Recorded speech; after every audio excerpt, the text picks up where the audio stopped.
পারে। আমার নাম শহীদুল্লাহ। আমি একটা দরিদ্র কৃষকের ছেলে। আমি আমার বাবার সবথেকে বড় সন্তান, যার কারণে আমার বাবা অসুস্থ হয়ে যাবার পরে সমস্ত দায়িত্ব আমার নিজের উপরে পড়ে। আমার আব্বার কিছু জমি আছে, সেই জমি জমা চাষ করেই আমার আব্বা আমাদেরকে মানুষ করেছেন।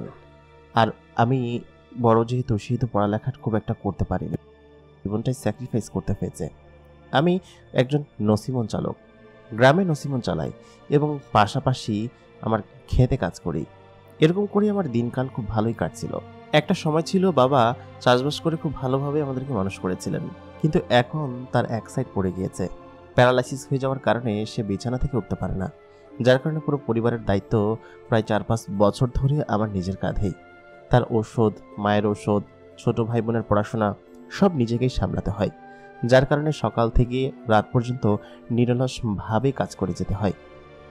এই হচ্ছে মোটামুটি আমাদের কয়েক সদস্যের পরিবার। সবকিছু মিলিয়ে বেশ ভালো আছি, কিন্তু আমার জীবনটা হঠাৎ করে পরিবর্তন হয়ে যায় সেদিন রাতে। আমি ওই দিন সকাল সকাল বেরিয়েছিলাম নসিমনটা নিয়ে। ওদিনকে বেশ খানিকটা কাজের চাপ ছিল, কারণ হচ্ছে আমি বেশি টাকা ইনকামের উদ্দেশ্যে অনেক বেশি কাজ করি। অনেকদিন দেখা যায় কি যে রাত 9টা-10টা বেজে যায় বাড়ি পৌঁছাতে। আবার অনেকদিন দেখা যায় দূরে গেলে আর বাড়িতেই আসি না। তো তেমনই একটা রাত আমি ওরকমভাবে বের হয়েছি। একটা মাল নিয়ে যাওয়ার কথা ছিল পাশের একটা জেলায়। সেখান থেকে আস্তে আস্তে আমার বেশ খানিকটা সন্ধ্যা হয়ে গেল। মানে হচ্ছে সেখানে মাল আনলোড করতে করতে 8টা-9টা বেজে গেল। এখন বাড়িতে যাব কি না বুঝতে পারছি না।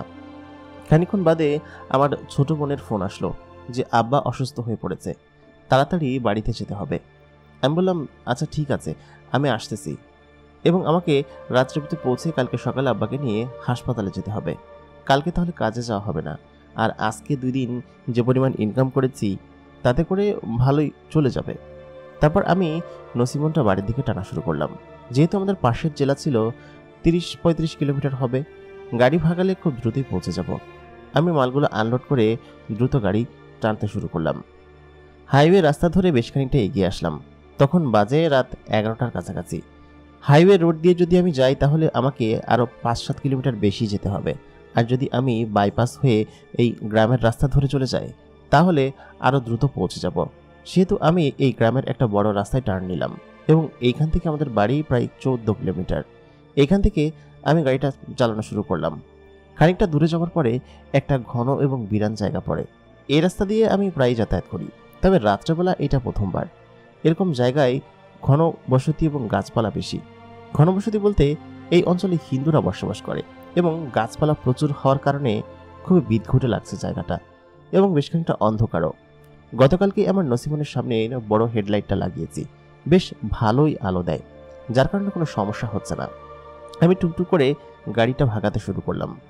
খানিকক্ষণ মনে হচ্ছিল যে হাইওয়ে দিয়ে যদি যেতাম 5-7 কিলোমিটার বেশি হতো, তাড়াতাড়িও পৌঁছে যেতাম। সেটা ভেবে আফসোস হচ্ছে। তবে বেশ খানিকটা রাস্তা চলে এসেছি, যার কারণে এখন এদিক দিয়ে আমাকে যেতে হবে, ফেরার কোনো উপায় নেই। আমি সোজা গাড়ি ভাগাতে লাগলাম। দুই পাশের বিরান জঙ্গল শেষ হয়ে হঠাৎ করেই ফাঁকা মাঠ পড়ল। ফাঁকা মাঠেই যত সমস্যা। আমার মাঝে মধ্যে মনে হয় ফাঁকা মাঠের মধ্যে ডাকাতি হয়, যার কারণে আমি ওইখানে যাওয়ার পর গতি খুব বেশি বাড়িয়ে দিলাম এবং আমার নসিমন খুব জোরেই চলছিল। যাই হোক, ফাঁকা মাঠও খুব দ্রুত গতিতে পার হয়ে গেলাম। ফাঁকা মাঠের সমস্যা একটাই যে ডাকাতি হওয়ার সম্ভাবনা থাকে, আশেপাশে বাড়িঘর থাকে না যে, এই কারণে। আমি গাড়িটা আরও জোরে ভাগাতে লাগলাম। খানিকক্ষণ বাদে চলে আসলো আবার লোকালয়, এবং সেই জায়গাটা আগের থেকে ভালো। দুই পাশে ভালো বড় বড় বাড়িঘর আছে এবং দেখে মনে হচ্ছে এলাকার মানুষজন বেশ ভালো। আগে যেখানে ছিলাম সেখানে শুধুমাত্র ঘন বন জঙ্গল ছিল। আমি গাড়িটা চালাচ্ছিলাম, ঠিক তখনই হঠাৎ করে আমার হেডলাইটের আলো সামনের দিকে যায়। দেখলাম একটা বাড়ির সামনে সাদা বোরকা পরা একটা মেয়ে দাঁড়িয়ে আছে, আমার গাড়িতে সিগন্যাল দিচ্ছে এবং বলছে আমাকে দাঁড়ানোর জন্য। আমি কি করবো বুঝতে পারছি না, কারণ হচ্ছে এখন রাত বাজে প্রায় 11:30-12টা বাজে। এরকম 12টা বাজে এইখানে এরকম একটা মেয়ে সাদা বোরকা পরে দাঁড়িয়ে কি করছে? আর এই অঞ্চলে মানুষজন সবাই ঘুমিয়ে পড়েছে। তখনকার সময়ে এতটা প্রযুক্তি উন্নত বা কারেন্ট এরকম থাকতো না। মানুষজন দেখা যেত কি যে 7টা-8টা বাজলে ঘুমিয়ে পড়তো, আর 9টা-10টা পরে ওই মুরব্বী যারা আছে তারা ঘুমাতো, এরকম সময় ছিল। কিন্তু এরকম সময় এই 12টা বাজে সাদা বোরকা পরে এখানে হাত নাড়বে কে, সেটা ভেবে আমার অবাক হচ্ছিলাম। আমি কিছু না ভেবে গাড়িটা থামালাম, কারণ হচ্ছে বিপদেও তো পড়তে পারে।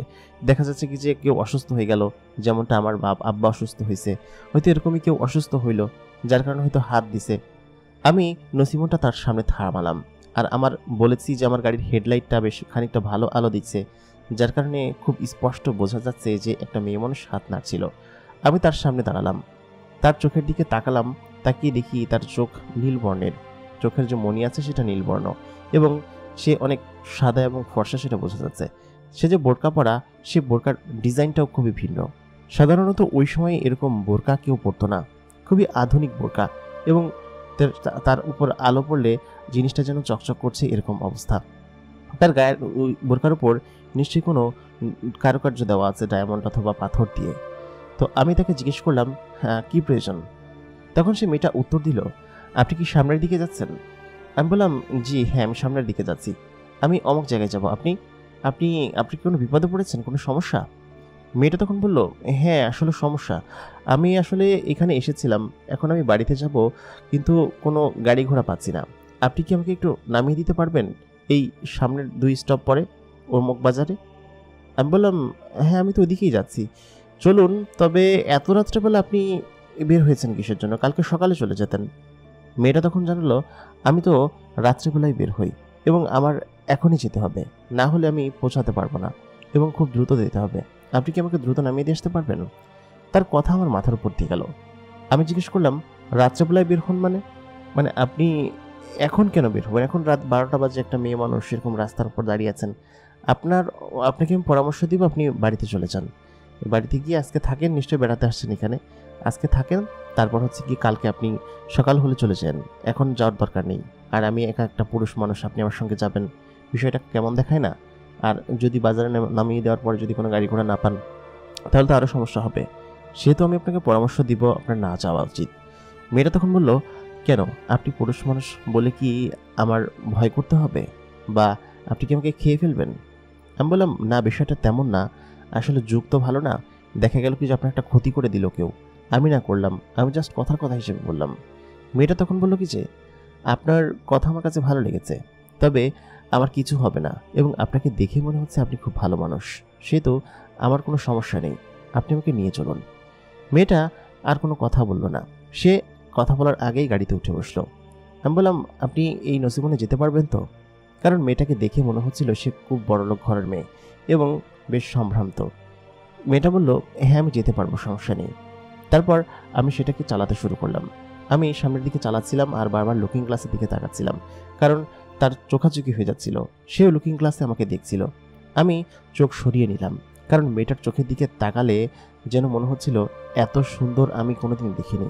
মেয়েটার চেহারা আমি দেখিনি, তবে তার চোখ দুটো এত চমৎকার, আর তার মুখটা এত ফর্সা যে তার দিকে শুধুমাত্র তাকিয়ে থাকতে ইচ্ছে হচ্ছে। তাহলে যদি সে নাকাপ খোলে তাহলে সে কত সুন্দরী না হবে।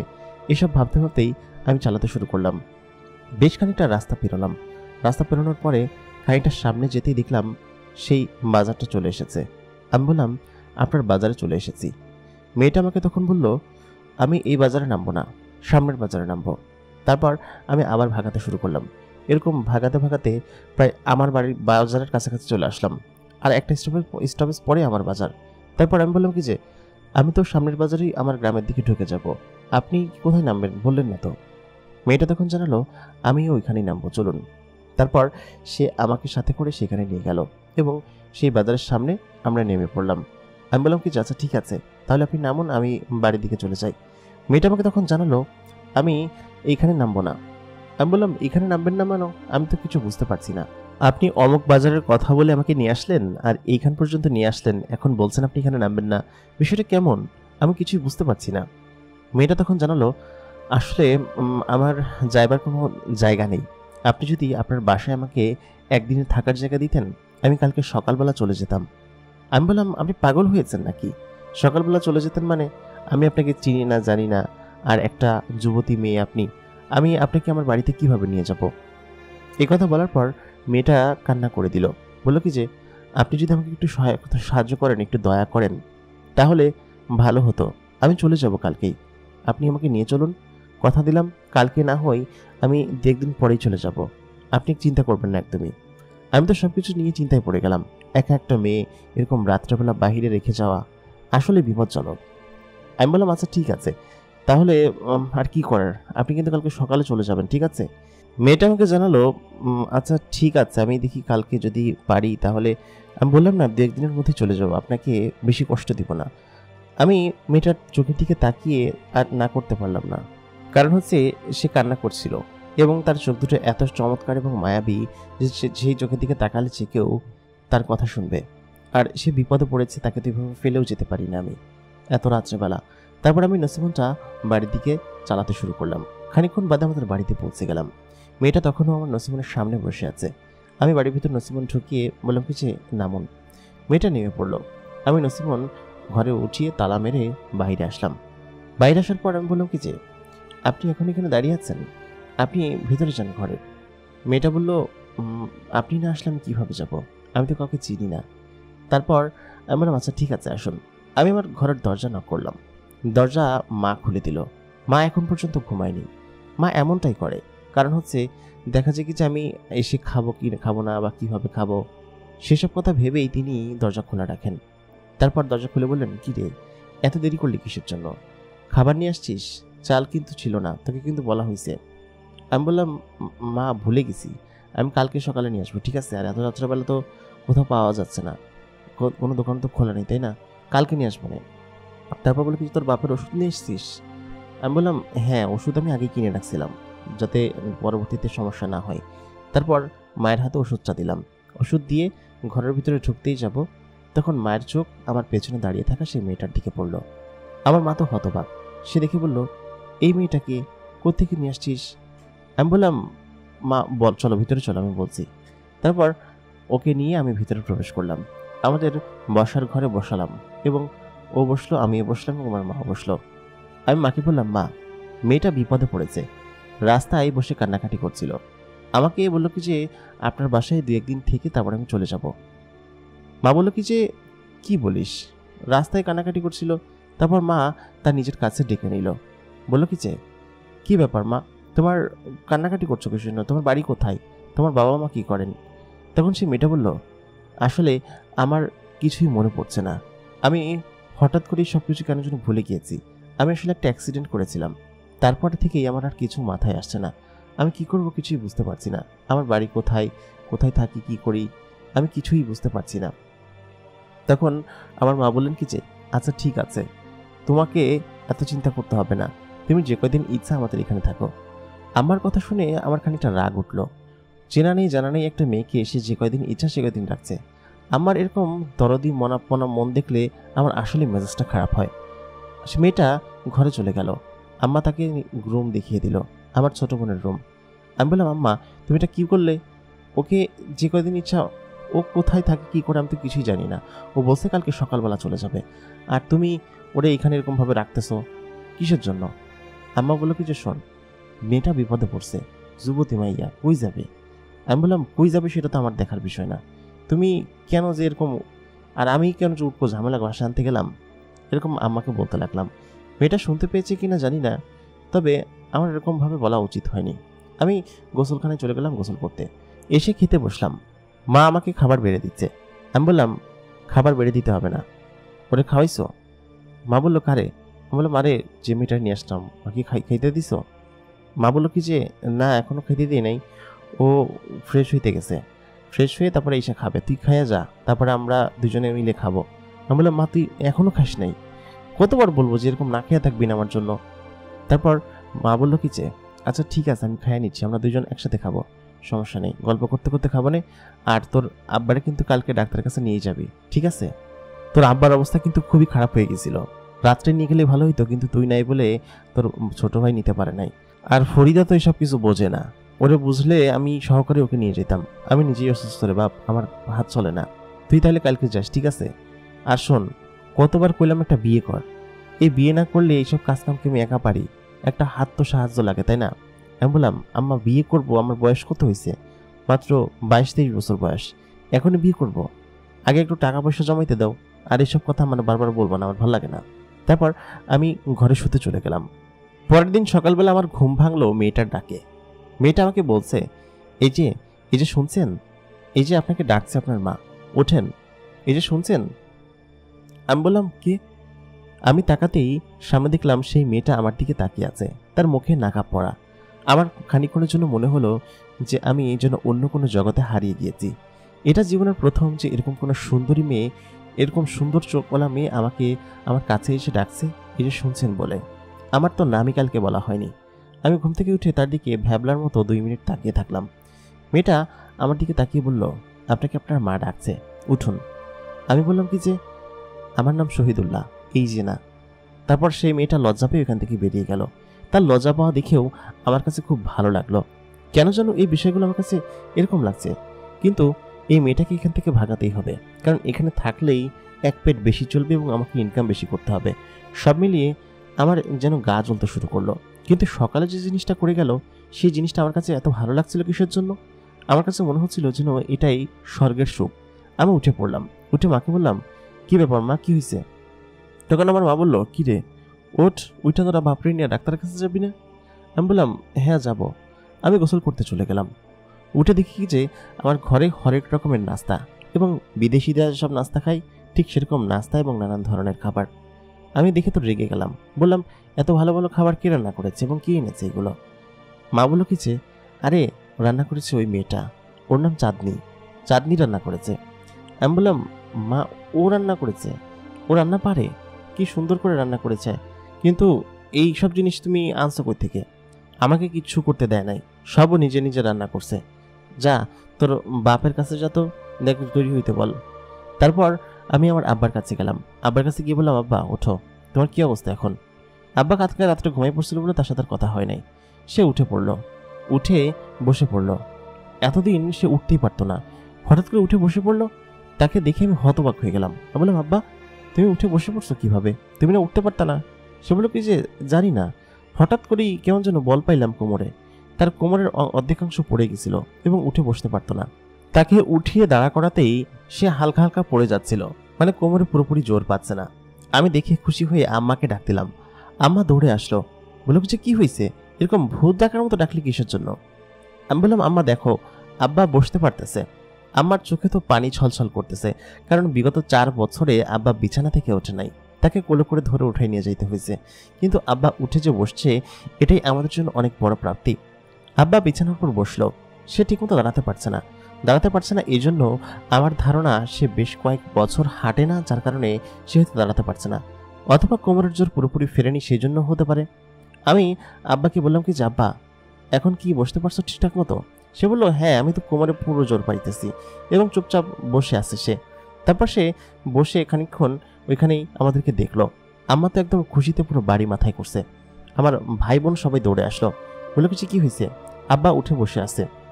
বিষয়টা দেখে সবাই আনন্দে একদম উৎফুল্ল হয়ে গেল। আমাদের সকালবেলার খাওয়া শিখে উঠলো। যে মেয়েটাকে নিয়ে এসেছিলাম চাঁদনি, সে তার নিজের কক্ষেই বসে আছে। আমাদের পরিবারের উচ্ছ্বাসে সে এখানে আর আসছে না। আম্মা তাকে ডেকে নিয়ে আসলো, বলে কি যে, চাঁদনি এদিকে আসো, দেখো তোমার আঙ্কেল উঠে বসছে। চাঁদনি মনে হয় বোরকার মধ্যে হাসছে, কারণ সে হিজাব ছাড়া ঘরের ভিতরে থাকেন না, এবং হিজাব ছাড়া তাকে আমি দেখিও নি। আমার ছোট বোনের হিজাব সে পড়েছে, তবে তার চোখ দুটো দেখে আমার মাঝে মধ্যে মায়া হয় এবং রাগও ওঠে যে মেয়েটা কেন এরকম আমাদের বাড়িতে পড়ে আছে। একদিন হয়ে গিয়েছে, গতকাল রাত্রে তাকে নিয়ে এসেছি, সে আজকে সকালবেলা চলে যাওয়ার কথা ছিল, কিন্তু এমনভাবে এখানে জেগে বসেছে আমার মা বোন সবার মাথা খেয়েছে। বিষয়টা আসলে খুবই দুঃখজনক, তবে বাবার বিষয়টা দেখে আমার কাছে খুব ভালোই লাগছে। আব্বা বলল কি যে, না রে আমার খুব ভালো লাগতেছে, আমি ডাক্তারের কাছে যাব না, আর আমি এখানে বসে থাকি, গল্প করি তোদের সাথে। আব্বারে এবং আমার পরিবারকে এতদিন পরে খুশি দেখে খুবই আনন্দ লাগতেছে আমার। তারপর আমি ওই দিন কাজে চলে গেলাম, কারণ আমাকে ফোন দিয়েছিল একটা জায়গায় কাজে যাওয়ার জন্য। কাজে গেলে টাকা হবে, আর টাকা হলেই হয়তো সংসার খুব ভালোভাবে চালাতে পারবো। আমি বললাম, আম্মা আজকে যেহেতু আব্বা সুস্থ হয়ে গেছে, তাহলে তোর হাসপাতাল নেওয়ার দরকার নাই, কারণ হাসপাতালে নিলেই টাকা খরচ হবে। আমি বললাম, ঠিক আছে, তাহলে আমি চলে গেলাম। আমি সারাদিন নসিমনে খাটাখাটি করলাম, এখানে গেলাম ওইখানে গেলাম। রাত্রে চাল নিয়ে বাড়ি ফিরতে হবে এবং সাথে বাজার নিয়ে বাড়ি ফিরতে হবে। আমি বিকেলবেলা কাজ শেষ করে দ্রুত বাড়িতে চলে যাব, কারণ হচ্ছে আমার বাড়িতে যাওয়াটা জরুরি। আব্বা অসুস্থ হয়ে গেছে, তারপর চাল ডাল নেই, রাত্রের খাবারও বন্ধ হয়ে আছে প্রায়। পাশের দোকান থেকে চাল ডাল এনে খাবার রান্না করা হয়েছে দুপুরবেলা। আর এই মেয়েটা এসব খাবার কোত্থেকে নিয়ে আসছে সেটাই হচ্ছে আমার আম্মার কাছে সকালবেলা জিজ্ঞেস করতে মনে নাই। কারণ হচ্ছে এরকম ভালো খাবার তো আমাদের বাসায় এরকমভাবে সচরাচর রান্না হয় না। আর আমি এরকম মাছ মাংস তো কিনিও না, তাহলে এই খাবারগুলো কোত্থেকে আসলো? আমি তো জিজ্ঞেস করতে ভুলে গেছি। আর আমার আম্মা বোকা মানুষ, সে কি না কি ভাবছে আল্লাহ জানে। আমি বিকেলবেলা বাজারে গেলাম, চাল কিনলাম এবং সমস্ত যেসব মুদি বাজার, কাঁচা সবজি সব কিছু কিনলাম। সারা মাসের বাজার কিনে আমি নসিমনে চড়িয়ে বাড়ির দিকে রওনা দিলাম। বাড়িতে এসে দেখি বাড়িতে একটা অন্যরকম আমেজ লেগে আছে। আমি সঙ্গে সঙ্গে ঘরের ভিতরে প্রবেশ করলাম। মানে সবাই চিল্লাচিল্লি করছে, আনন্দ করছে। আমি এসে দেখি আমার আব্বা আমাদের ঘরের একদম ঠিক মাঝখানে দাঁড়ায় আছে। আমি মনে হচ্ছে স্বপ্ন দেখতেছি, চোখ কসলাইতে লাগলাম। কিন্তু না, এটা স্বপ্ন না, এটা সম্পূর্ণ সত্যি। আমার আব্বা হাইটা আমার কাছে আসলো, বলল, কি রে বাজান, চলে আসছিস? তোর জন্য সেই দুপুর থেকে বসে আছি। আমার আব্বা নাকি সারাদিনে বেশ খানিকক্ষণ হাঁটাহাঁটি করছে। বিষয়টা দেখে আমার চোখে পানি চলে আসলো। বিগত 4 বছরে তাকে সুস্থ করার জন্য কত ধরনের কত কিছু করছি, কত জায়গায় দেখাইছি, কিন্তু কোনোভাবে সুস্থ হয় নাই। হঠাৎ করেই সে সুস্থ হয়ে গেল। তারপর আমার আব্বা আমাকে জড়ায় ধরলো। আমি আব্বাকে জড়ায় ধরে কান্না করতে লাগলাম, কারণ আব্বা সুস্থ হয়ে গেছে, এর থেকে ভালো আর কি হতে পারে। আমার এখনো মনে পড়ে আমি আব্বার কাঁধে চড়ে বাজারে যেতাম, বাজার করতে, মাঠেও যেতাম। আব্বা কালকেই মাঠে আবার কাজ করতে চাইতেছে। আমি বললাম, তোমার কি মাথা খারাপ? তুমি এখন আর কোনো কাজে যাবা না, আর আমাদের চাষবাস করা লাগবে না। জমি যে 2-3টা ছিল, একটা আমি চাষ করি আর 2টা হচ্ছে আমি বর্গা দিছি। তুমি আর জমি টমি চাষ করবে না, আর আমাদের কোনো অভাব নাই, যা আছে এই ভালো আছি, বুঝছো? তারপর আব্বা বললেন কি যে, আরে এরকম বসে থাকলে তো আবার অসুস্থ হয়ে যাব। আমি বললাম, আবার কোনো অসুস্থ হবে না, এরকমই থাকবা। মেয়েটা আমার সামনে দাঁড়িয়ে আছে, আমাকে দেখিয়ে লজ্জা পেয়ে ভিতরে চলে গেল। আমি মেয়েটার রুমে গেলাম, বললাম কি যে, আপনার সঙ্গে কিছু কথা আছে। মেয়েটা আমাকে জানালো, কি কথা? আমার ছোট বোন বলল, ভাইয়া আপু না খুবই ভালো, আমার সমস্ত কাজ করে দিছে। এই দেখ, আমার যত লেখাপড়া ছিল সেসব কাজ একদম কত সহজভাবে করে দিছে। আর আপু না আমাকে এই জিনিসটা দিছে, দেখ কত সুন্দর, খুবই চকচকে একটা ডায়মন্ডের নেকলেসের মতো একটা নেকলেস, দেখে মনে হচ্ছে আসলে খুব দামি, আমার ছোট বোনের গলায়। আমি বললাম, তুই ওর কাছ থেকে নিয়েছিস কিসের জন্য? ও দিল, তুই নিয়ে নিলি? মেয়েটা তখন বলল, মানে চাঁদনি, হ্যাঁ এরকমভাবে বকছেন কিসের জন্য? আমি দিয়েছি, তাতে সমস্যা কি? আর আপনি সবসময় ওদের সাথে এরকমভাবে কথা বলেন কেন? আমি বললাম, তাতে আপনার কি? আমি ওদের সাথে যেভাবেই কথা বলি না কেন, আপনি তো কথা বলছেন কিসের জন্য? আর আপনার কাছে সঙ্গে কিছু কথা আছে, এই তুই বাইরে যা তো। ছোট বোনকে বললাম। ছোট বোন বাইরে চলে গেল। আমি বললাম কি যে, আচ্ছা আপনি কে সত্যি করে বলুন তো, আমাদের পরিবারে এভাবে এসে জেকে বসেছেন, আপনি কি চাচ্ছেন আমাদের কাছে? আপনার উদ্দেশ্য কি? মেয়েটা তখন বলল, আপনি কি উদ্দেশ্য শুনতে চান? আমি বললাম, উদ্দেশ্য কি শুনতে চাও মানে কি? আপনি কে এবং আমাদের কাছে কি চান, কেন এসেছেন? মেয়েটা তখন জানালো, আমি তো বললাম যে আমি চলে যাব, আমার একটু বিপদ হয়েছে, যার কারণে আপনাদের এখানে এসে আমি থাকছি। আমি 2 দিন পরেই চলে যাব, আপনি চিন্তা করবেন না। তারপর আমি বললাম, আচ্ছা ঠিক আছে, কিন্তু আপনি সকালবেলা যেসব খাবারগুলো এনেছেন এগুলো কোত্থেকে এনেছেন? আমি তো বাসায় কোনো মাছ মাংস আনিনি, আর এরকম ভালো খাবার তো আমাদের বাসায় রান্নাও হয় না কতদিন জানি না।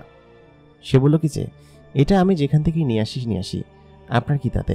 আপনারা খাওয়ার দরকার খাবেন। আমি বললাম, না খাওয়ার দরকার খাবেন হলে তো হবে না, আপনি কি আপনার পরিচয় দিন। পরিচয় না দিলে কিন্তু আমি সত্যি সত্যি আপনাকে বের করে দিব বাসা থেকে। তারপর মেয়েটা বলল কি যে, আচ্ছা ঠিক আছে, তাহলে বের করে দিন। আমি রাস্তাঘাটে হাঁটি এবং ওই যে আমাকে বখাটে ছেলে পেলে ধরে আমাকে খেয়ে ফেলুক এবং আমার সর্বনাশ করুক, তাতে যদি আপনি খুশি হন তাহলে আমি বের হয়ে যাব। মেয়েটা এমন এমন কথা বলে যে তাকে বেরও করতে পারি না, আবার বকতেও পারি না। আবার বকা শেষে নিজের রুমে এসে খারাপ লাগে, যেরকম একটা সুন্দরী মেয়েকে এরকমভাবে বকে আসলাম, আসলে খুবই খারাপ বিষয়। তবে সে এসে আমার পরিবারের সবার মাথা এমনভাবে খেয়েছে যে সবাই তাকে ভালোবাসা আদর করে। তবে এতটুকু সত্য যে সে আসার পরে আমাদের পরিবারের সম্পূর্ণ রূপ পরিবর্তন হয়ে গিয়েছে। আমার আব্বা সুস্থ হয়ে গিয়েছে, এটাই হচ্ছে সব থেকে বড় কথা। আমার ছোট বোনের কিছু অসুখ ছিল, সেই অসুখগুলো সেরে গিয়েছে, মেয়েজনিত কিছু অসুখ আর কি। আর আমার নিজেরও কাজ পেতে খুব কষ্ট হতো, কিন্তু আজকে গিয়ে এত পরিমাণ কাজ পেয়েছি যে কাজের চোটে আমি কাজ ফেলে বাড়িতে চলে এসেছি এবং ভালোই ইনকাম হয়েছে এই অল্প কয়েক ঘন্টায়। কারণ হচ্ছে এই সময় সাধারণত এত পরিমাণ টাকা ইনকাম হয় না, কিন্তু আজকে বেশি বেশি ইনকাম হয়েছে। সব মিলিয়ে আমার জীবনটা কেমন যেন পরিবর্তিত মনে হচ্ছে এবং মনে হচ্ছে মেয়েটা আসার পরে আমাদের জীবনটা হয়তো পরিবর্তন হয়ে গিয়েছে। তারপর এরকম করে আরও 2-3 দিন মাঝখানে কেটে গেল। সবাই আনন্দে থাকতো আমাদের বাড়িতে। সবাই এত বেশি খুশি ছিল যে সবকিছু দেখে আমার নিজের কাছে আনন্দ লাগতো। ওই দিন রাত্রেবেলার ঘটনা, হঠাৎ করেই মধ্যরাতে আমার ঘুম ভেঙে যায়। আমাদের বাথরুম হচ্ছে বাড়ি থেকে বাইরে ছিল, বেশ খানিকটা দূরে। আমি উঠে বাইরে বের হলাম। আমি দেখলাম চাঁদনি ঘর থেকে বেরিয়ে জঙ্গলের দিকে ঢুকছে। বিষয়টা দেখে আমার কাছে খটকা লাগলো। কি ব্যাপার, মেয়েটা ঘর থেকে বেরিয়ে এরকম জঙ্গলের দিকে যাচ্ছে কিসের জন্য? আমি সঙ্গে সঙ্গে তার পিছু যেতে শুরু করলাম। মেয়েটার গায়ে অন্ধকারেও আলো জ্বলছে। বিষয়টা দেখে আমার বেশ খানিকটা খটকা লাগলো। আমি সামনের দিকে এগিয়ে যেতেই দেখলাম কি যে সে জঙ্গলের মধ্যে মিলিয়ে গেল। কি ব্যাপার, কোথায় গেল সে? আমি সঙ্গে সঙ্গে দৌড়ে ঘরে গেলাম। ঘরে গিয়ে আমার ছোট বোনের রুমে গেলাম। দেখলাম চাঁদনি ঘুমাচ্ছে এবং আমি প্রথমবারের মতো চাঁদনির মুখখানা দেখে আমার চোখ ছানা পড়া হয়ে গেল। এটা কি মানুষ নাকি পরী? এত সুন্দর কেউ হতে পারে? হারিকেনের আলোয় তার চোখ এবং চেহারাটা এমনভাবে ফুটে উঠেছে যে তাকে দেখে মনে হচ্ছে স্বর্গের পরী যেন আমার ঘরে নেমে এসেছে। এত সুন্দরী কোনো মেয়ে মানুষ। আমি প্রায় 5 মিনিটের মতো সেখানে দাঁড়িয়ে শুধুমাত্র তাকে দেখলাম। মানে আমার মুগ্ধ হওয়ার ঘোর যেন কাটছিলই না। আমি সঙ্গে সঙ্গে সেখান থেকে বেরিয়ে আসলাম, কারণ চাঁদনি আমাকে যদি দেখে ফেলে এবং উঠে যদি দেখে তার চেহারা আমি দেখছি দাঁড়িয়ে দাঁড়িয়ে, তাহলে বিষয়টা কেমন ভাববে। তখন আমি মনে পড়লো, আমি না বাইরে ওকে দেখলাম, তাহলে ঘরের ভিতরে কি করছে? তাহলে বাইরে ওই জিনিসটা কি ছিল? আমার গায়ে কাটা দিল। তাহলে বাইরে কি আমার চোখের ভ্রম ছিল? আমি কি চোখের ভ্রম দেখেছি? তাহলে বিষয়টা আমার কাছে কেমন যেন, আমার সারা রাত ঘুম আসলো না। এগুলো ভাবতে ভাবতে কাটিয়ে দিলাম। সব থেকে বড় কথা হচ্ছে, আমি চাঁদনির চেহারা দেখে আমার অবস্থা খুবই খারাপ। এত পরিমাণ ভালো আজ পর্যন্ত কোনো মেয়ের দিকে তাকিয়ে আমার হয়নি। এটা কি ছিল? আর এত সুন্দর একটা মেয়ে মানুষ, মানে আমার সারা রাত মাথা নষ্ট হয়ে যাচ্ছিল। পরদিন সকালে উঠে চাঁদনি আমার সামনে পড়ল। তার চেহারা তো আমি দেখে ফেলেছি। সে কি জানে যে তার চেহারা আমি দেখেছি? হয়তো জানে না। আমি তার সামনে গেলাম। সামনে গিয়ে লজ্জায় আমি নিজেই সরে গেলাম। সে কি সরবে? কারণ তার চোখের দিকে তাকিয়ে আমার সেই চেহারা বারবার আমার চোখের সামনে ভেসে আসছিল। আমার এত বেশি ভালো লাগছিল যে হঠাৎ করেই যে মেয়েটাকে আমি দেখতে পারতাম না, সেই মেয়েটাকে আমার এত ভালো লাগতে শুরু করলো কিসের জন্য? আসলে বিষয়টা ঠিক তেমন না। আমার ওকে শুরু থেকেই ভালো লাগতো, কিন্তু কেন যেন ওর সামনে গেলেই আমি একটু চিড়চিড়ে হয়ে যেতাম এবং একটু কঠিন ভাষায় কথা বলতাম। সে আমার সামনে থেকে বলল কি যে, আপনি কেমন আছেন?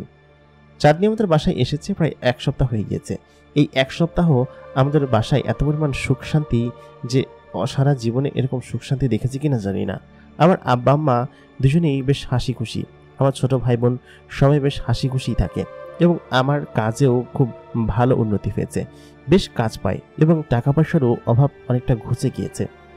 আর্থিক সংকট কিছুটা কেটেছে। আমাদের ঘরের কিছু জিনিস মেরামত করার ছিল, সেই জিনিসগুলো মেরামত করে ফেললাম। সব মিলিয়ে আমার দিন কেমন কাটছিল আমি নিজেই জানি না। সেদিন রাতটা আমার জীবন এরকমভাবে পরিবর্তন করবে আমি বুঝতে পারিনি। তবে মেয়েটা আসার পর থেকে আমাদের ঘরে সমস্ত কিছু পরিবর্তন হয়ে গিয়েছে। আম্মা আমাকে আবারও ডেকে বিয়ের কথা বলল। আমার সামনে চাঁদনি দাঁড়িয়ে আছে। আমি বললাম, মা তুমি কি যে যখন তখন সব কিছু বলো। আমি বললাম না এখন আমি বিয়ে করবো না, আমার ছোট বোনের বিয়ে দেওয়া বাকি, আমার তারপর বড় ভাইয়ের দায়িত্ব আছে। সব মিলিয়ে আমি কি এখন বিয়ে করতে পারতেছি? আগে ফরিদার বিয়ে দাও, তারপরে আমার বিয়ের কথা ভাবো। ওর জন্য কিন্তু ভালো সম্বন্ধই আসতেছে না। ওকে বিয়ে দিতে পারলে হয়তো আমার অনেক বড় একটা দায়িত্ব পালন হয়ে যাবে। আব্বা বললো কি যে, ওর বিয়ের কথা নিয়ে তোকে ভাবতে হবে না, তুই আগে বিয়ে কর বাজান, তোর বয়স অনেক হয়েছে, আর তোর মা এখন তো একা একা। আমি বললাম, আব্বা একা একা এইসব কথা বললো না তো, এতদিন একা একা করে নাই, আর ছোট বোন তো আছে, সমস্যা কি? আর থাক, আমি এখন বিয়েটার সাথে করবো না।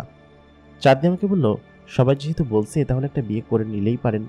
আমি বললাম, কে আমাকে বিয়ে করবে? আপনি করবেন আমাকে বিয়ে? আমার চাল নিয়ে চুল নিয়ে আমাকে বিয়ে করবে মানুষ? মেয়েটা লজ্জা পেয়ে নিজের ঘরের ভিতরে চলে গেল। আমি নিজে মনেও বেকুব হয়ে গেলাম। ঠিক তার পরের দিন আমাদের বাড়িতে একটা সম্বন্ধ আসলো, খুব ভালো একটা পরিবারের সম্বন্ধ। আমি তো হতবাক হয়ে যাচ্ছিলাম, যেটা মুখ দিয়ে বলছি সেটাই সত্য হয়ে যাচ্ছে। ব্যাপারটা কি আমি কিছুই বুঝতে পারছি না। ছেলে খুব বড় একজন ব্যবসায়ী, বাজারে 2-3টা দোকান আছে এবং একটা মার্কেটের মালিক তার বাবা। সব মিলিয়ে আমার বোনকে কলেজে দেখেছে। কলেজ থেকে ফেরার পথে দেখেই আমার বোনকে এত বেশি পছন্দ হয়েছে যে ছেলে তাকে ছাড়া কাউকে বিয়ে করবে না, তাকেই বিয়ে করবে।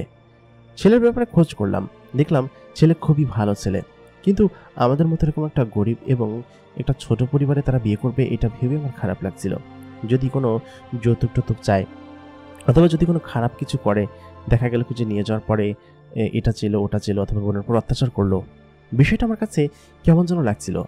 তখন আমাদের গ্রামের যে মাস্টারমশাই ছিলেন তিনি আমাকে আবার খুব ভালোবাসতেন। তিনি ছোটবেলায় আমাকে পড়িয়েছেন।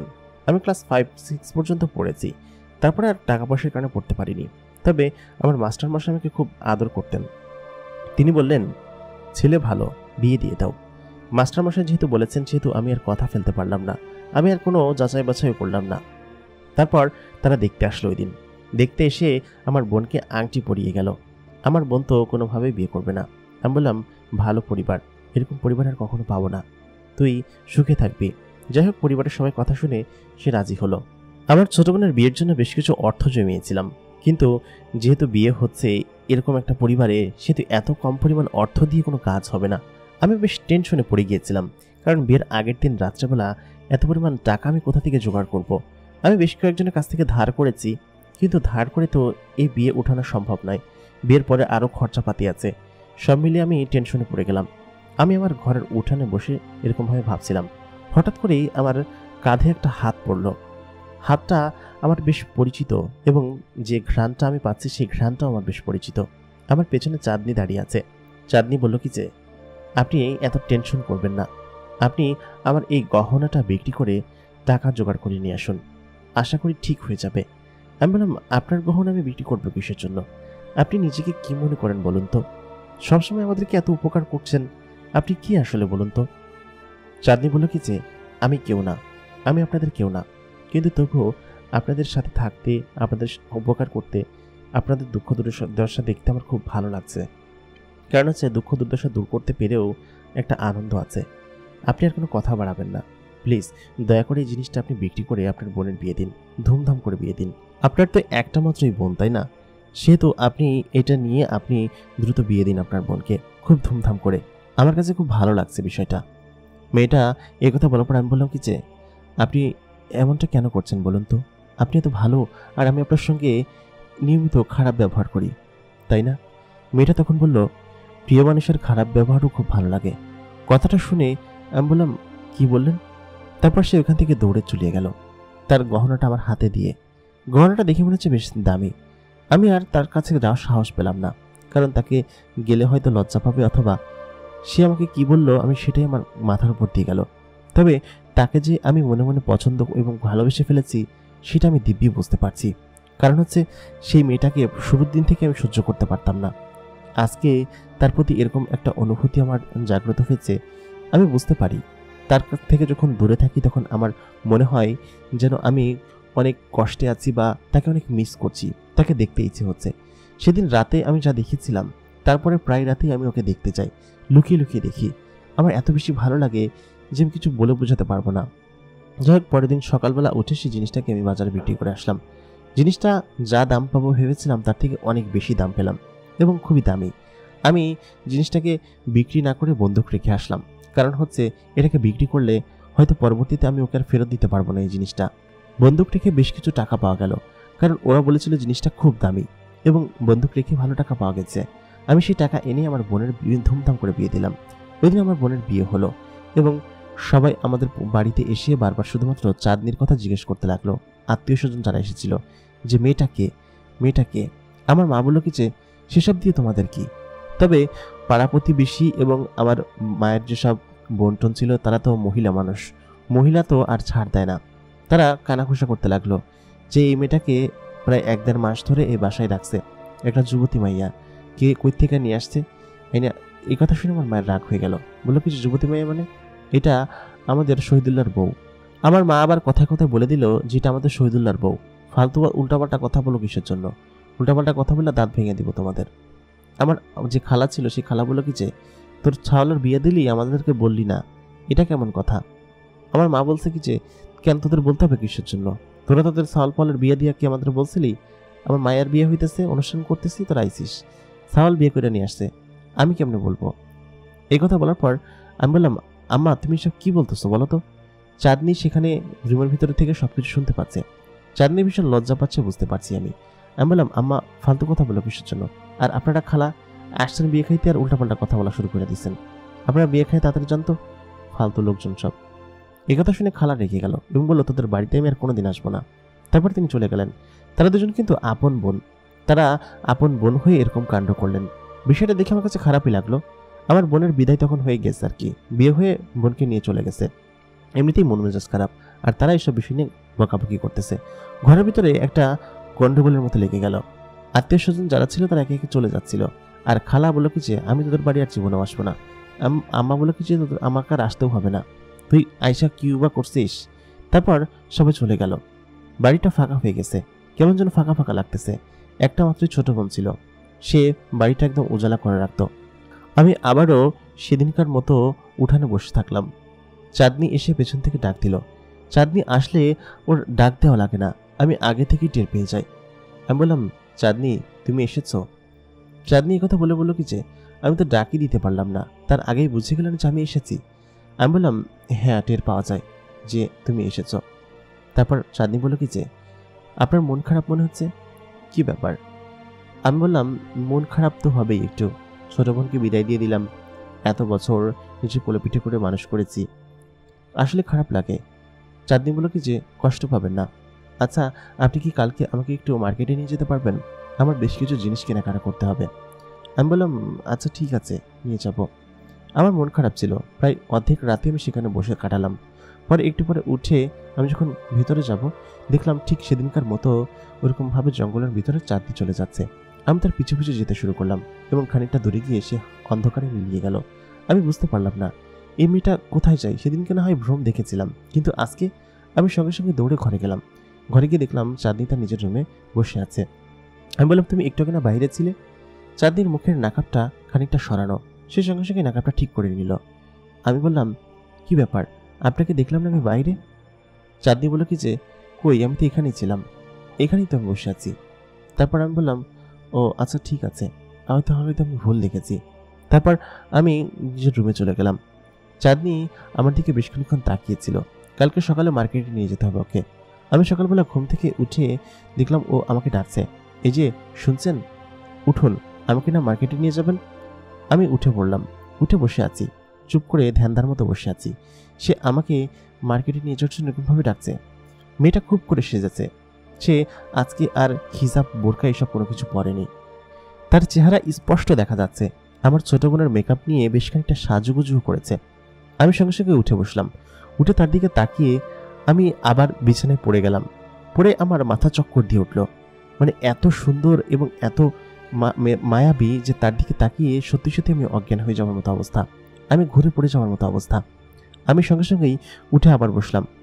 চাঁদনি লজ্জা পেয়ে সেখান থেকে চলে গেল, কারণ চাঁদনি ভেবেছে প্রথমবারের মতো হয়তো তাকে দেখেছি। আসলে এরকম সাজে প্রথমবারের মতো দেখলাম। এর আগে হিজাব মুখে দিয়ে ঘুমানো অবস্থায় রাত্রেবেলা দেখেছি, তবে সেটা কতখানি সত্য আমি জানি না। সে হয়তো নিজে থেকে এটা দেখিয়েছে আমাকে, নাকি আমি কিছুই বুঝতে পারছি না। মেয়েটার এত সুন্দর চাঁদ বদনী চেহারা, তার নাম চাঁদনি কে রেখেছিল? আসলে খুব সুন্দর এবং চাঁদের মতো ফর্সা এবং সুন্দর। আমার বুক ধড়ফড় করতে লাগলো, কারণ ওকে যে আমি আগে থেকেই পছন্দ করে ফেলেছি এবং ভালোবেসে ফেলেছি সেটা আমি খুব ভালোভাবে বুঝতে পারছি। আমার মন যেন মানছিল না। হঠাৎ করেই চাঁদনি বলল কি যে কি ব্যাপার, আপনি যাবেন না? আমি বললাম, হ্যাঁ যাব, তুমি বাইরে গিয়ে বসো, আমি আসছি। তারপর আমি এবং চাঁদনি বেরিয়ে গেলাম। বেরিয়ে রাস্তায় যখন আসলাম, এক কাকি বলল কি যে কি রে, বিয়ে করলে কিছু বললি হতো না, এত সুন্দর বউ, এত সুন্দর বউ নিয়ে কই যাস, বাইরে যাস না, মানুষের নজর লাগবে। আমি বললাম, চাচি, কারণ তাকে যদি বলি যে আমি বিয়ে করি নাই, তাহলে সে হয়তো অন্য কিছু মনে করবে, এবং এতদিন যাবত এই মেয়েটা আমাদের বাড়িতে আছে, সে হয়তো গ্রামে খারাপ কিছু রটাবে। চাঁদনিও লজ্জা পেল, লজ্জা পেয়ে সাইডে সরে আসলো। খানিকক্ষণ বাদে আমি এবং ও মার্কেটে পৌঁছে গেলাম। মার্কেটে যাওয়ার পর ওর গায়ে যে জামাটাই দেওয়া হয় না কেন, সেই জামাটাই যেন ওকে একদম খুব সুন্দরভাবে মানিয়ে যায়। বিষয়টা আমার কাছে এত ভালো লাগলো যে আমি চাঁদনির যে প্রেমে পড়ে গিয়েছি, চাঁদনিকে যে ভালোবাসি, সেটা আমি খুব ভালোভাবেই বুঝতে পারছি। আমার মন মানতে চাইছিল না। আমি কাউকে বলে দিব যে আমি পছন্দ করি, আমাদেরকে ছেড়ে তুমি যেও না, আমাকে তুমি বিয়ে করবে, এরকম কোনো কিছুকে বলে দিব। কিন্তু আমার ক্ষণে ক্ষণে মনেও হয় যে এত সুন্দর মেয়ে আমাকে কেন বিয়ে করবে? আমি সামান্য একজন নসিমন চালক, একজন শ্রমিক, একজন ড্রাইভার, দিন আনি দিন খাই অবস্থা, এরকম একটা জায়গায় ওই মেয়ে আমাকে কেন বিয়ে করবে? আমি সেটাই ভাবতে লাগলাম। তারপর আমি ওকে সমস্ত কিছু কিনে দিলাম, যা যা কিনতে চাই। এই প্রথমবারের মতো কোনো মেয়ে মানুষ নিয়ে আমি এরকমভাবে ঘুরছি। আমার কাছে এত ভালো লাগছে যে আমি নিজেকে বোঝাতে পারবো না। মাঝে মধ্যে ভেবে কান্না পাই, যদি চাঁদনিকে আমি হারিয়ে ফেলি, ওকে যদি আমি আমার কাছে না পাই, খুবই কষ্ট হয় আমার। কেন যেন। তাহলে কি আমি কি বলে দিব? শপিং করে আমি এবং চাঁদনি বাড়িতে চলে গেলাম। আমার মায়ের জন্য কিছু জিনিস ও কিনেছে, কিনে আমার মাকে দিল, দিয়ে বলল কি যে এই নেন, এগুলো আপনার জন্য নিয়ে এসেছি আমি। আমার বাবা পুরোপুরিভাবে সুস্থ হয়ে গিয়েছে। বাবাকে কথা বললে শোনে না। তিনি এই যে চাষযোগ্য জমিটা আছে সেটা চাষ দেওয়া শুরু করেছে, ধান লাগিয়ে বেশ একটা কেলেঙ্কারি কাণ্ডও করেছে। আমার বাবা এবং মা দুজনেই চাঁদনিকে খুব বেশি আদর করেন, কারণ চাঁদনি আসার পরের দিনই আমার বাবা সুস্থ হয়েছিলেন এবং খুব ভালোভাবে তিনি আমাদেরকে দেখভাল করে রেখেছেন। কারণ হচ্ছে চাঁদনির জন্য আমাদের পরিবার ফুলে ফেঁপে এবং সুন্দর সুবিধা হয়ে উঠেছে, সেটা আমার পরিবার মানে খুব। আমি বললাম চাঁদনি নাকি কালকে চলে যাবে। আমার আব্বা এবং আম্মা এত পরিমাণ রেগে গেল, বলে কি যে কি, কই যাবে? কোথাও যাবে না। আমার আম্মা বলে কি যে আমি একটা সিদ্ধান্ত নিছি, সেটা হচ্ছে চাঁদনিকে এই পরিবারে চিরদিনের জন্য আটকে রাখার জন্য। সেটা হচ্ছে চাঁদনিকে তুই বিয়ে কর, আমি ওর সঙ্গে কথা বলবো আজকে, ঠিক আছে? আমি বললাম না না মা, এরকমটা করো না। ওর মনের মধ্যে কি আছে সেটা তো আমরা জানি না, তাই না? ও তো ওর পরিবারের কাছে ফিরেও যেতে পারে, বা আমাকে বিয়ে নাও করতে পারে, পছন্দ নাও হইতে পারে। আমার মা বলল আরে না, ও তোকে পছন্দ করে, আমি দেখছি, ও মাঝে মধ্যে তোকে দেখে, নিশ্চয়ই তোকে পছন্দ করে। আর এক জায়গা এরকমভাবে থাকলে ভালোবাসা এমনি তৈরি হয়ে যায়। আমার আব্বা বলল কি যে হ্যাঁ বাজান, তুই বিয়ে কর, মেয়েটা অনেক ভালো, আমাদের এত বেশি দেখভাল করে, এত বেশি আদর করে। আমার মনের মধ্যে যেন আরও 2টা লাড্ডু ফুটলো, কারণ আমি যে সত্যি সত্যি প্রেমে পড়ে গেছি চাঁদনির এবং তাকে ভালোবেসে ফেলেছি। প্রায় 2-2.5 মাস ধরে ও আমাদের বাড়িতে আছে। এর মাঝখানে আমার জামাইবাবু এবং বোনেরাও এসেছিল। সবাই মিলে চাঁদনিকে দেখে গেছে, সবাই প্রায় চেনে এবং সবাই জানে যে চাঁদনি আমার বউ। এখন বিয়ে করলে কোনো সমস্যা হবে না, কিন্তু ও যদি রাজি না হয়। আমি বেশ আনন্দিত ছিলাম। এত বেশি আনন্দ আমি আমার জীবনে কোনোদিন পাইনি এবং এত বেশি খুশি কোনোদিন হয়েছে কিনা আমি জানি না। আমার চাঁদনির সঙ্গে বিয়ের কথাবার্তা চলছে, তাহলে নিশ্চয়ই চাঁদনিও আমাকে পছন্দ করে। ও যেহেতু আমার সঙ্গে ঘুরতে পছন্দ করে, আমার সঙ্গে সবসময় খুব সুন্দর হেসে হেসে কথা বলে, আর গতদিন যেহেতু তার চেহারা আমাকে দেখিয়েছে, তার মানে ও নিশ্চয়ই আমাকে ভালোবাসে এবং আমাকে পছন্দ করে। আমি সেটা প্রায় 1 মাস ধরেই বুঝতে পারি যে ও আমাকে ভালোবাসে, কিন্তু ভালোবাসার কথা হয়তো বলতে পারছে না। আর আমি তো তাকে দেখার কয়েকদিন পর থেকেই ভালোবেসে ফেলেছিলাম। এত সুন্দরী যে আমার জীবনের সমস্ত আশা পূরণ করে ফেলেছে এবং আমাদের পরিবারে এত বেশি সুখ শান্তি চলে এসেছে তার জন্য যে আমি নিজে বলে বোঝাতে পারবো না। আমার পরিবারের সবাই অনেক বেশি খুশি ছিল, আমার বোন, ভাই, আব্বা, মা, আমি নিজে সব থেকে বেশি খুশি ছিলাম। এত বেশি খুশি ছিলাম যে আমার খুশির জ্বালায় পরানটা ফেটে যাচ্ছিল। ওদিন সন্ধ্যাবেলা চাঁদনি আমাকে ডাকলো, বলল কি যে আমি আপনাকে কিছু কথা বলতে চাই। কথাগুলো আপনার কাছে কেমন লাগবে জানি না, তবে এটা সত্য কথা এবং আপনাকে বলা উচিত আমার, না হলে হয়তো আপনারা কষ্ট পাবেন। আমি বললাম কি কথা, আমি আসলে বুঝতে পারছি না, বলো তো তুমি। চাঁদনি তখন বলল কি যে আসলে আপনি আমাকে ভুল বুঝবেন না, আমাকে ওয়াদা করুন আমার হাতে হাত রেখে। আমি চাঁদনির হাত ধরলাম। চাঁদনির হাত আমি সেদিনকেও ধরেছি। প্রথমবার যেদিনকে ধরেছিলাম, ধরে রাস্তা পার করালাম, আমার কাছে মনে হচ্ছিল যেন আমি কোনো মোম ধরে আছি। চাঁদনি আমার হাতটা শক্ত করে ধরলো, ধরে আমার কাছাকাছি এসে ঘেঁষে বসলো। আমার কাছে এত ভালো লাগছিল, মনে হচ্ছিল যে চাঁদনি এখনই আমার ওর ভালোবাসার কথা বলবে, আমাকে জানাবে, এবং সেটা জানানোর জন্য হয়তো আমাকে এখানে নিয়ে এসেছে। আমি অনেক খুশি ছিলাম এবং খুব আনন্দিত বোধ করছিলাম। এত বেশি খুশি ছিলাম যে চাঁদনির এত কাছাকাছি চলে এসেছিলাম।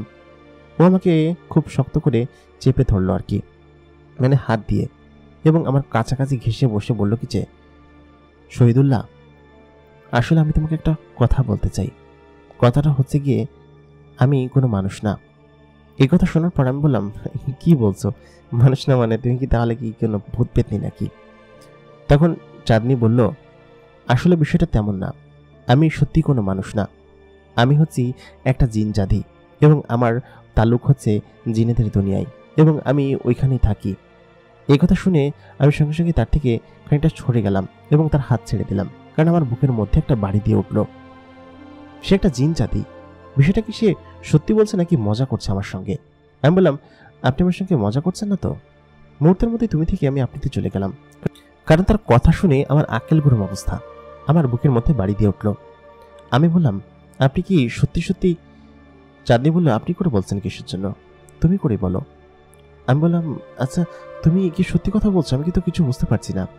চাঁদনি তখন বলে উঠল হ্যাঁ আমি সত্য কথা বলছি, আমি জানি হয়তো তোমাদের বিশ্বাস করতে কষ্ট হবে, তবে এটা সত্য যে আমি একজন জিন জাতি এবং আমি জিনেদের দুনিয়া থেকে এসেছি।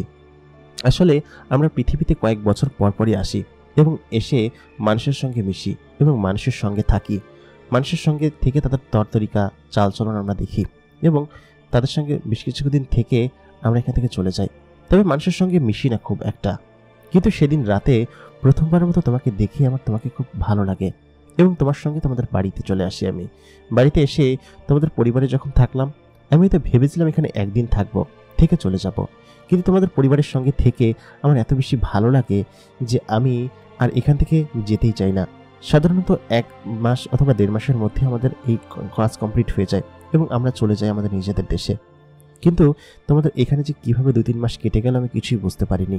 এত পরিমাণ ভালো লেগেছে তোমাদেরকে যে আমি কোনোদিন হয়তো ভুলতে পারবো না। শহীদুল্লাহ, তুমি খুব ভালো একজন মানুষ, তোমাকে আমার বেশ পছন্দ হয়। আমি সারা জীবন তোমাদেরকে মনে রাখবো, বিশেষ করে তোমাকে মনে রাখবো। এই কথা শুনে আমার নিজের অজান্তেই চোখে পানি চলে আসলো। এত পরিমাণ কষ্ট পেলাম যে আমি নিজের চোখের পানি লুকালাম। আমি যে তাকে ভালোবাসি সেটা আমি তাকে আর জানানোর সাহস পেলাম না। সে আমাকে যে কথা বলল, সে আমাকে বলল কি যে কী ব্যাপার, দূরে সরে বসলে কিসের জন্য? সে আমার হাতটা আবার শক্ত করে চেপে ধরলো, ধরে বলল, শহীদুল্লাহ, তুমি কি আমার কথা বুঝতে পারছো? আসলে এতদিন এর কথাটা লুকানোর জন্য আমি অনেক দুঃখিত। আমি আসলে বলতে চেয়েছিলাম, আমি ভেবেছিলাম তোমাদেরকে বলে দিব, কিন্তু বললে যদি তোমরা আমাকে ঘর থেকে বের করে দাও অথবা ভয় পাও, এই জন্য আমি আর কিছু জানাইনি, বুঝছো? তুমি কিছু মনে করনি তো? আমার গলা দিয়ে স্বর বের হচ্ছিল না। আমি বললাম, না। সে বলল কি যে কী ব্যাপার, তোমার গলাটা ধরা ধরা লাগছে? আমি বললাম, কই না তো, কিছু না, সব ঠিক আছে। আমি চোখের পানি মুছলাম। তারপর ও আমাকে আমার হাত ধরে বলল কি যে, শোনো, তুমি কিন্তু আমার খুব ভালো বন্ধু এবং আমি আবার মাঝে মধ্যে তোমার কাছে আসবো, ঠিক আছে? তুমি কিন্তু না করতে পারবে না, তোমাদের বাড়িতে বেড়াতে আসবো। এর আগে আমি 2বার এসেছি। 2বার এসে আমি মানুষের সঙ্গে থাকিনি, বিভিন্ন জায়গায় জায়গায় থেকেছি, কিন্তু এই প্রথম তোমাদের সঙ্গে থেকে আমার জীবনটাকে ধন্য মনে হচ্ছে। এত বেশি ভালো লাগছে, তোমাদের পরিবার আমার সঙ্গে যেন একদম মিশে গিয়েছে। ও আমার কাছে আসলো, কাছে এসে বলল কি যে, শহীদুল্লাহ, তোমার চোখটা বন্ধ করবে? আমি আমার চোখ বন্ধ করলাম। তারপর ও আমার গালে একটা চুমু খেলো।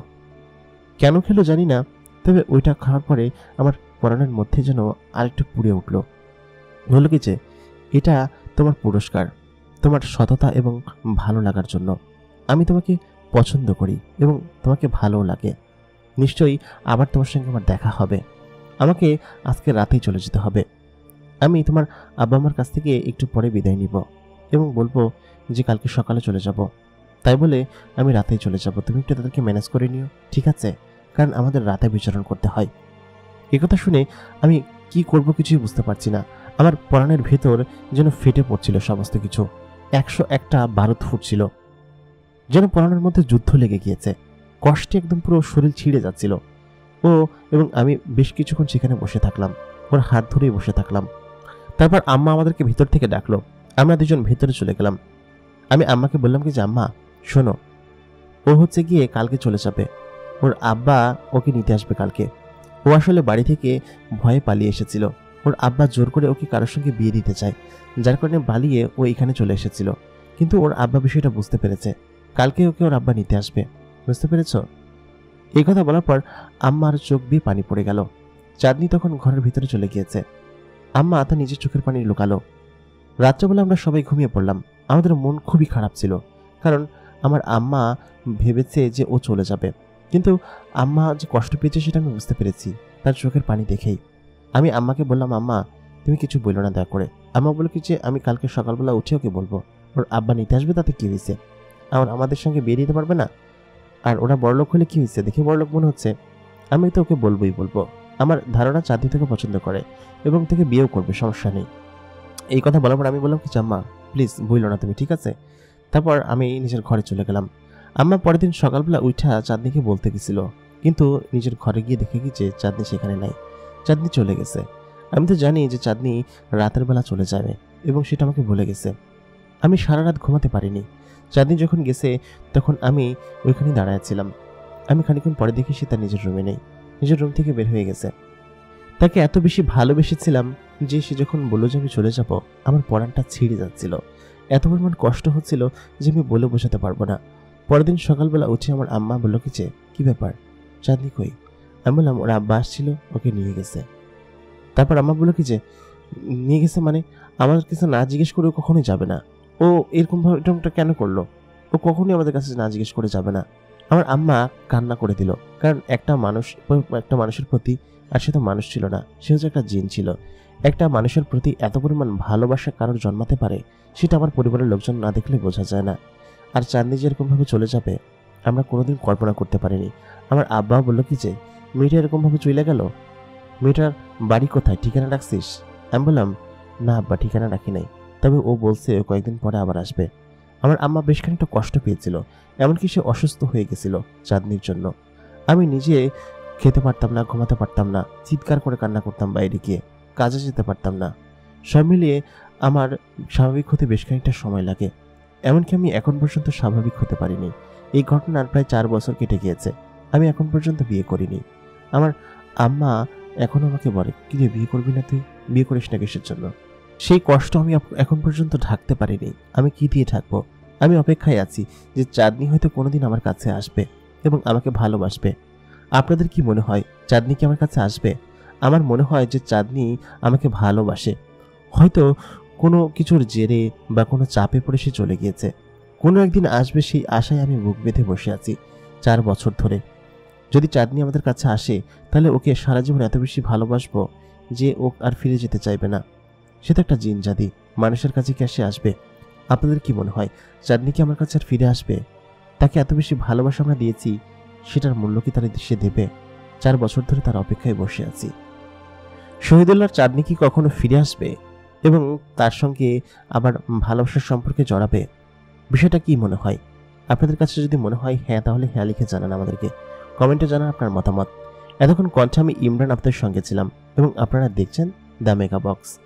আশা করি আমাদের গল্পগুলোর সাথে আপনারা থাকবেন। ধন্যবাদ সবাইকে।